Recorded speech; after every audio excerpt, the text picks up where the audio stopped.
What secret lurks behind the pen of Arthur Schopenhauer when he turned his gaze to women? A chill wind seems to sweep through time, carrying the scratch of a quill and the echo of a warning. Beware the fair sex. You may know Schopenhauer as the philosopher of despair, his gaze fixed on the shadows of existence, convinced that life's engine is a blind, unyielding will. Yet buried within his most incendiary remarks lies a challenge to every assumption we hold about gender, desire, and power. Imagine a mind so attuned to suffering that it risked veering into controversy simply by speaking its truth. Was he a misogynist cloaked in intellectual armor, or a misunderstood visionary, pointing out a mirror we refuse to hold? In the flicker of candlelight and the weight of thunder rolling across an empty study, his words take on a life of their own. They slip through the centuries, resurfacing in today's clashes over identity and equality, echoing in protest chants, splintering on social feeds, igniting debates that refuse to fade. What follows is not a simple condemnation or exoneration. Instead, we will trace the contours of Schopenhauer's argument, examine the roots of his conviction, and confront the uneasy question: does his critique still ring true in our time? Or does it reveal more about the limits of his own heart? By journey's end, you'll face a choice. Let these words dissolve into the past, or confront them as an unsettling reflection of our own hidden biases. The path ahead is dark, but understanding begins with a single, unsettling whisper before dawn. Arthur Schopenhauer entered the world in 1788, the only surviving child of a merchant family in Hamburg. From his earliest years, he was surrounded by prosperity. His father's shipping enterprise promised wealth and influence. But tragedy struck when his mother, a gifted novelist and salon hostess, died suddenly when he was just 5. That loss marked him forever, planting a seed of doubt about human attachment and the fragility of life. By his late teens, Schopenhauer had abandoned his parents' mercantile ambitions. He set out on foot across Europe, arriving in Göttingen to study with the greatest minds of his era.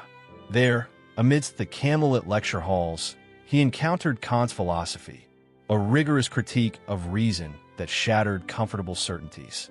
Kant taught him that our minds impose structure on reality, that appearance and will are distinct, and that true freedom lies not in action, but in the quiet of understanding. Yet a deeper calling tugged at him: the teachings of the East. Buddhist texts spoke of desire as the root of suffering, offering a path of renunciation rather than conquest. Schopenhauer took these lessons to heart, weaving them with Kant's insights into a singular vision: that all living beings are driven by an insatiable will, a blind force compelling us toward endless striving. This idea became the cornerstone of his magnum opus, The World as Will and Representation, published in 1818. He argued that the will underlies every thought, every gesture, every impulse, and that as long as it remains unquenched, suffering persists. While his contemporaries reveled in romanticism, celebrating emotion, nature, and the soaring spirit, Schopenhauer stood apart, his heart tempered by a cool, unflinching realism. For him, beauty offered only a fleeting respite. Art, a temporary release from the ceaseless churn of desire. Intellectual salons buzzed with idealism, but he saw them as illusions, temporary distractions from the underlying pain of existence. This bleak perspective earned him ridicule and disdain among the academic elite, who dismissed his pessimism as morose cynicism. It was in this crucible of loss and rejection that his reflections on women took shape. Far from the sentimental idealizations of his peers, Schopenhauer approached gender through the lens of will and representation.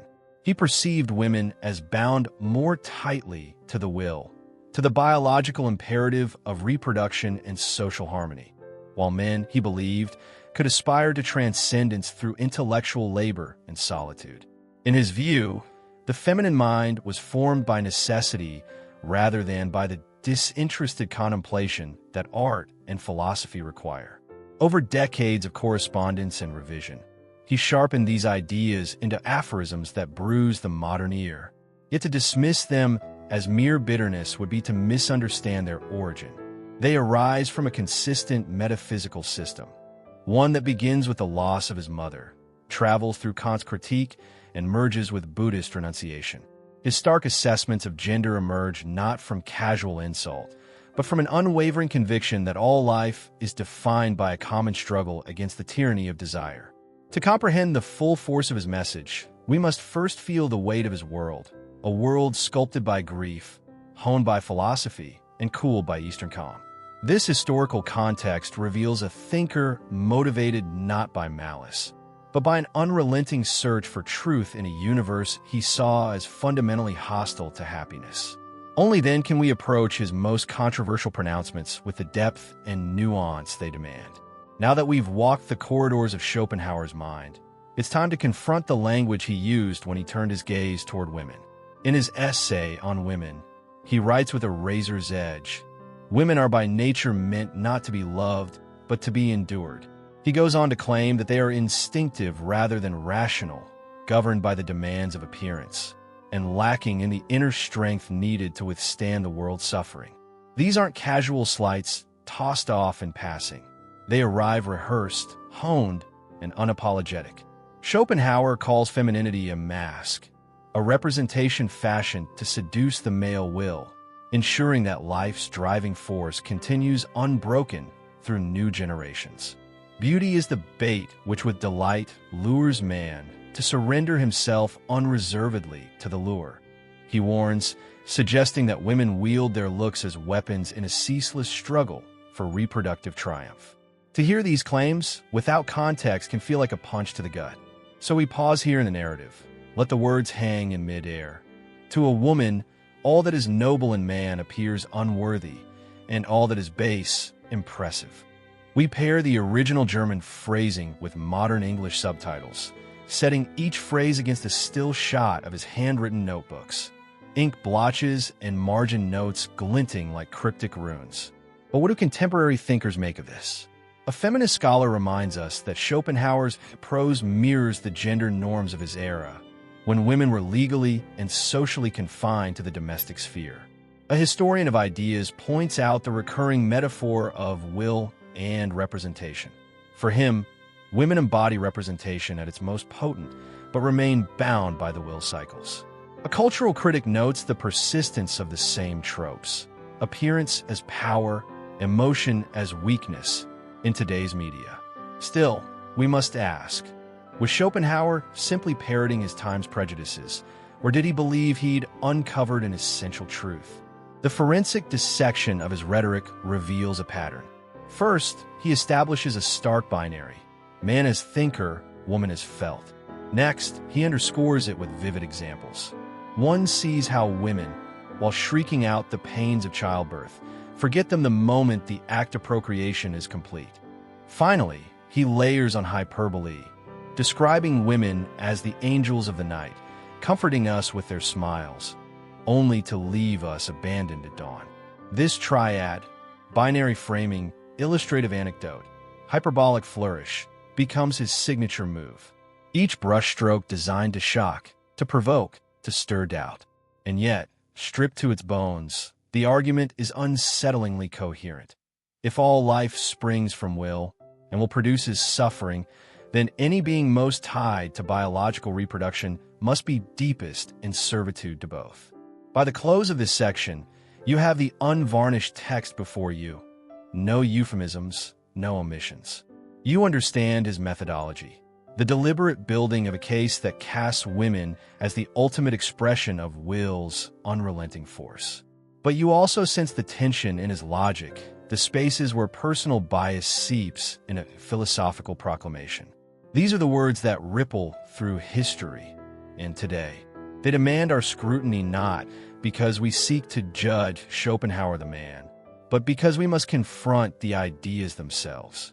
Do they reveal a timeless insight about human nature, or do they betray the blind spots of a brilliant mind consumed by its own doctrine? The answer will shape everything that comes next. Now, let us descend into the hidden architecture that gives Schopenhauer's gender judgments their force. At the heart of his worldview lies the notion of the will, an endless, blind force powering every heartbeat, every thought, every breath. It is neither rational nor benevolent. It simply drives us onward, seeking satisfaction yet never finding rest. First pillar, the will as blind force. To Schopenhauer, the will is the primal urge that undergirds all life. It manifests most visibly in our hunger, our thirst, our sexual longing. When he turns to women, he sees them as the living embodiments of this drive. Female sexuality, in his eyes, is not a refinement of feeling, but a raw expression of the will's need to perpetuate itself. He writes that woman's purpose is the preservation of the species, as if her desires were hardwired directives rather than choices forged by reflection. Here, the philosopher's cold logic feels almost anthropological. Women exist to feed the wheel of becoming, to freshen the stream of will that stumbles through history. Second pillar, representation and illusion. Schopenhauer's metaphysics make a stark distinction between will and representation, the world as we experience it. Representation is the realm of images, symbols, and appearances, and it is through representation that we momentarily escape the tyranny of will. For him, art offers a glimpse into the timeless essence of reality, a respite from our blind striving. Women, however, he casts as creatures of representation made for seduction. Their beauty, their gestures, their social graces are not authentic expressions of freedom, but calculated veils designed to ensnare the will of men. In this framework, femininity becomes the ultimate illusion, a mirror held up to humanity, reflecting our deepest longings back at us in a guise we cannot resist. Third pillar, negation of will. At the summit of Schopenhauer's system lies the possibility of negating the will, an ascetic renunciation that frees one from suffering. By extinguishing desire, one transcends the endless cycle of frustration. Yet he argued that women, bound by biological ties, childbearing, maternal instinct, the web of social expectation, remain attached to the will's coils. Their capacity for renunciation, he believed, was limited. Thus, while a few rare individuals, monks, sages, philosophers, might ascend to a state where will is silenced, women are, in his schema, ill-suited for such liberation. But no philosophical fortress goes unchallenged. Nietzsche, once an ardent admirer of Schopenhauer, later accused him of retreating into despair rather than embracing life's potential. Modern scholars point out that his rigid separation of will and representation collapses under the complexity of human experience, where desire and perception intermingle. Feminist philosophers, too, have overturned his assumptions by showing how choice, creativity, and resistance pulls through women's lives, contradicting any notion of mere instinct. Yet even when we reject his conclusions, we cannot ignore the internal logic that binds them. By tracing these three pillars, will, representation, and negation, we see how Schopenhauer built a metaphysical edifice in which his most controversial claims about gender fit like keystones. His critique, unsettling as it may be, arises from a rigorous system that demands to be understood on its own terms. As we move forward, keep this structure in mind, for beneath his most jarring statements lies a coherent philosophy, one that casts every human struggle as a struggle of will, and that casts women, in his vision, as its most potent emblems. Understanding this system is the only way to gauge the true reach of his message, and to decide whether its shadow still falls across our world today. What drives a brilliant mind to distort reality, and to turn philosophical rigor into a weapon against half of humanity? To answer this, we must step beyond metaphysics and beneath the veneer of reason into the tangled circuitry of the human mind. First, there's confirmation bias, our innate hunger for familiarity. Even the keenest intellect seeks out evidence that comforts its convictions. For Schopenhauer, the notion of the will shaped every inquiry. He noticed patterns that fit his theory and quietly discarded those that did not. When he encountered a woman who defied his expectations, who displayed courage in childbirth or creative genius in art. Such exceptions were mere footnotes, anomalies too scarce to sway his sweeping judgments. Instead, he amassed every remark, every anecdote that reinforced his belief in women as creatures of instinct, building a fortress of proof on a foundation of selective reading. Then comes projection, the darker twin of confirmation bias. Our greatest fears and insecurities often linger just below consciousness, ready to be thrust outward. Schopenhauer's own life was marked by loss. His mother's death, the sting of academic rejection, the loneliness of exile. In projecting that woundedness onto women, he described them as manipulative and untrustworthy, as if their behavior mirrored his own doubts about human loyalty. In truth, projection is the mind's way of making the unknown familiar. By coloring others with our own shadows, we create a world we understand. Finally, we face the power of cultural narratives, the stories that shape our collective imagination. In 19th century Europe, women were largely confined to domestic roles. Their education was limited, their voices marginalized. Within this echo chamber, Schopenhauer's bleak philosophy found fertile ground. Surrounded by conversations that equated femininity with fragility and beauty with deception, he absorbed a chorus of half-spoken assumptions and wove them into his own theory. His words did not emerge in a vacuum, but resonated with the whispers of his salons and the pamphlets of the day. These three forces, confirmation bias, projection, and cultural narrative, combined to lock even a genius into a narrow perspective. Yet they are not relics of the past. Today's pundits and influencers, armed with social media algorithms and viral echo chambers, face the exact same pitfalls. They amplify views that resonate with their followers, cast dissenting voices as enemies, and reconstruct personal grievances as universal truths. Understanding these psychological mechanisms is not an exercise in excusing Schopenhauer's misogyny. It is a way to diagnose the ailment that still infects our public discourse. When we see how a philosopher of his stature could be ensnared by bias, we glimpse the vulnerability that lies within us all.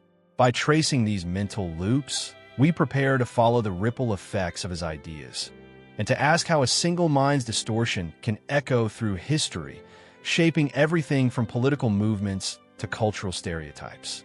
The next chapter will reveal those reverberations, how Schopenhauer's themes found new life in the voices of others, and how the shadow of his prejudice still stretches into our world.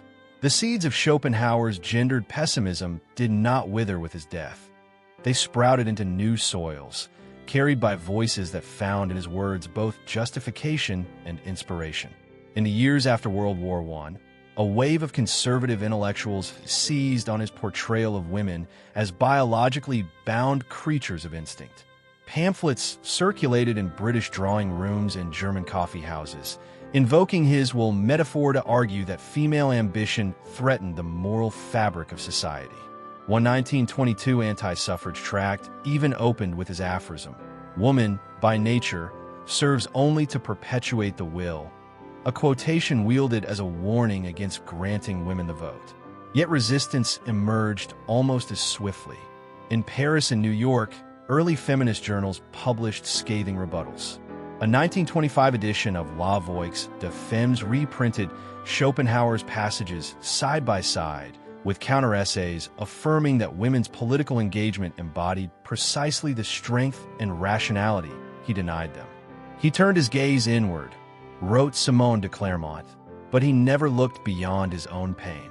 This backlash framed the philosopher not as a prophet, but as a relic of a closed world. Mid-century, as popular psychology found its mass audience, Schopenhauer's language re-emerged in self-help manuals.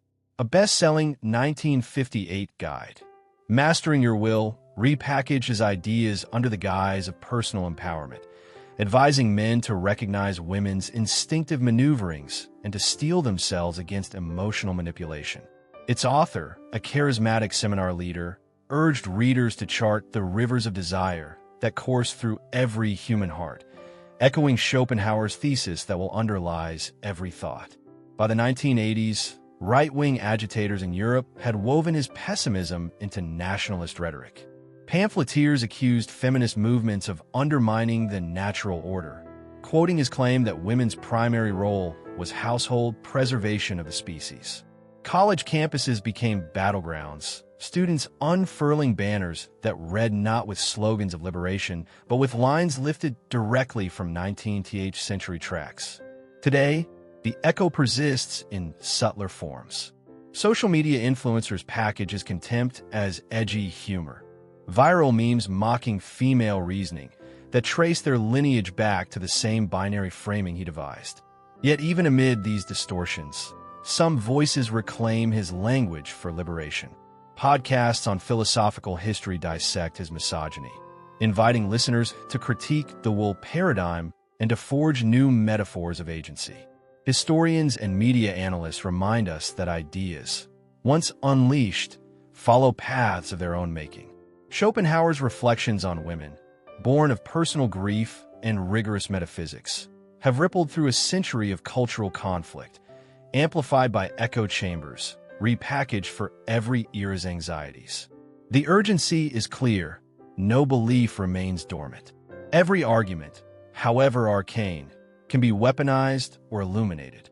As we trace these reverberations, we see that Schopenhauer's voice still resonates, challenging us to decide whether we will allow his shadows to shape our world or whether we will expose them to the light of critical inquiry. In the digital age, Schopenhauer's sharp pronouncements have found new amplification.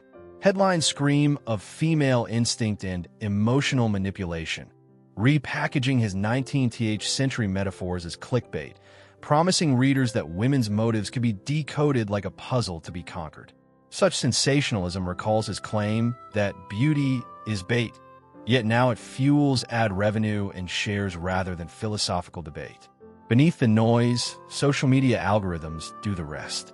They detect outrage, elevate content that casts the other in threatening terms, and plunge communities into echo chambers where fear overshadows nuance. When someone posts an article asserting that women are biologically predisposed to deceit, it spreads with the same momentum Schopenhauer attributed to the will itself. Unstoppable, self-reinforcing, and blind to corrective evidence. In private online forums, you can still find his name invoked as authority. Misogynistic subcultures scour his aphorisms, using them as talismans to legitimize harassment and exclusion. The same patterns emerge again and again. A binary framing of men as rational actors and women as emotional obstacles. Anecdotes of betrayal elevated to proof. Hyperbolic language to inflame rather than enlighten. It is a modern echo chamber built on the bones of his original logic. Yet this is not the whole story. There are digital campaigns that take his words and turn them inside out, reclaiming his language to expose its flaws. Activists dissect woman as representation and show how appearance can be a form of agency, not deception. They challenge the idea that desire is inherently a trap, arguing instead that desire can drive solidarity, creativity, and mutual understanding.